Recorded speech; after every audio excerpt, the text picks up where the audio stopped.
नमस्कार, न्यूज 69 में आपका स्वागत है। मैं हूं आपके साथ अंकिता। चलिए बढ़ते हैं मुख्य खबर की ओर। कांग्रेस मीडिया विभाग के प्रभारी मुकेश नायक की पीसी चित्रकूट विकास प्राधिकरण का मामला। 750 करोड़ रुपए विकास के लिए सरकार ने दिए, लेकिन उसका हुआ दुरुपयोग। विकास प्राधिकरण का पैसा निजी भवन में लगा। नमामि गंगे प्रोजेक्ट के लिए 37 करोड़ इन पैसों से बना दिया गया होटल। सामुदायिक भवन की जगह बना दिया होटल। असामाजिक तत्वों का अड्डा बना पंचवटी होटल। रतन टाटा ने दिया था यह पैसा आरोग्य धाम के लिए।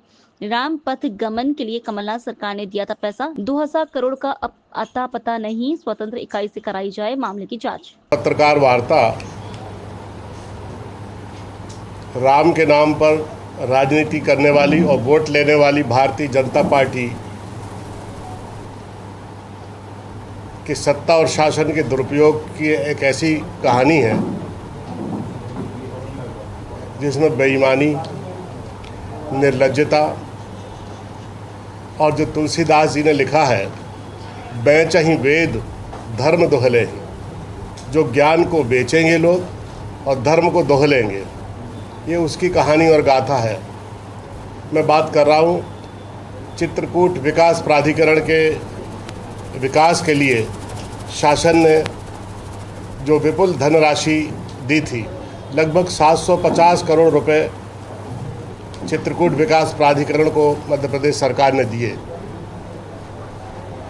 और इन 750 करोड़ रुपए का कैसा भीषण और निर्ममता से दुरुपयोग हुआ, आप स्वयं चित्रकूट के लोगों से जाकर पूछ सकते हैं। चित्रकूट में नमामि गंगे प्रोजेक्ट शुरू हुआ और इसमें 37 करोड़ रुपए आवंटित किए सरकार ने, ताकि मंदाकिनी जैसी पवित्र नदी में जो गंदे नाले का पानी जाता है उसको रोका जा सके, नदी के सहज प्रवाह को, उसके बहाव को बना के रखा जा सके और उसका सौंदर्य हो। लेकिन एक निजी संस्थान को 20 करोड़ रुपए दे दिए अपनी निजी भूमि पर निजी संस्थान में कंक्रीट कराने के लिए। कभी ऐसा आपने सुना कि विकास प्राधिकरण का पैसा एक निजी संस्थान के बुनियादी ढांचे पर लगा दिया जाए? 37 करोड़ रुपए सामुदायिक भवन के निर्माण के लिए मिला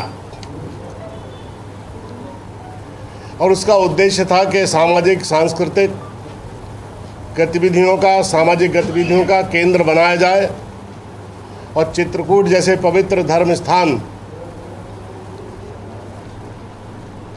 के बारे में लोगों को जानकारी दी जाए, लोग उत्सव मना सकें।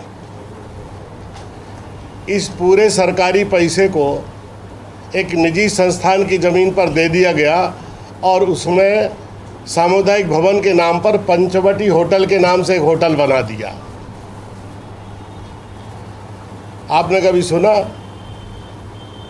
कि जो सामुदायिक भवन सरकार के द्वारा बनना है, जबकि उसकी भूमि का अलॉटमेंट भी था, उस निर्धारित जगह पर वो संस्थान नहीं बनाकर एक निजी संस्थान की भूमि को दे दिया और कंस्ट्रक्शन क्वालिटी आप देखें सामुदायिक भवन की तो आपको हैरानी होगी कि 37 करोड़ रुपए में कोई इस तरह का भवन बनता है क्या?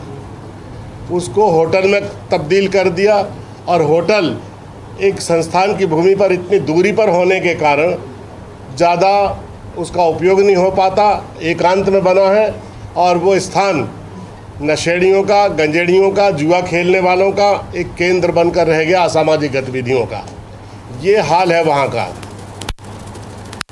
आप सोचिए कि एक आयुर्वेद के नाम पर आरोग्य धाम की स्थापना की गई और 43 एकड़ में इस परिसर को बनाया गया है और इसका उद्देश्य था कि हम आयुर्वेद के रिसर्च डेवलपमेंट सेंटर को विकसित करें, वहाँ अभ्यंग, शिरोधारा, स्वेदन, रेचन, विरेचन, पंचकर्म की गतिविधियों को संचालित करें और प्राकृतिक चिकित्सा पर आधारित हम आयुर्वेद की उन गतिविधियों का पोषण करें, उसका लाभ लोगों को दें, ताकि प्रकृति के नियमों के अनुसार लोग बिना किसी रासायनिक प्रतिक्रिया के स्वस्थ हो सकें।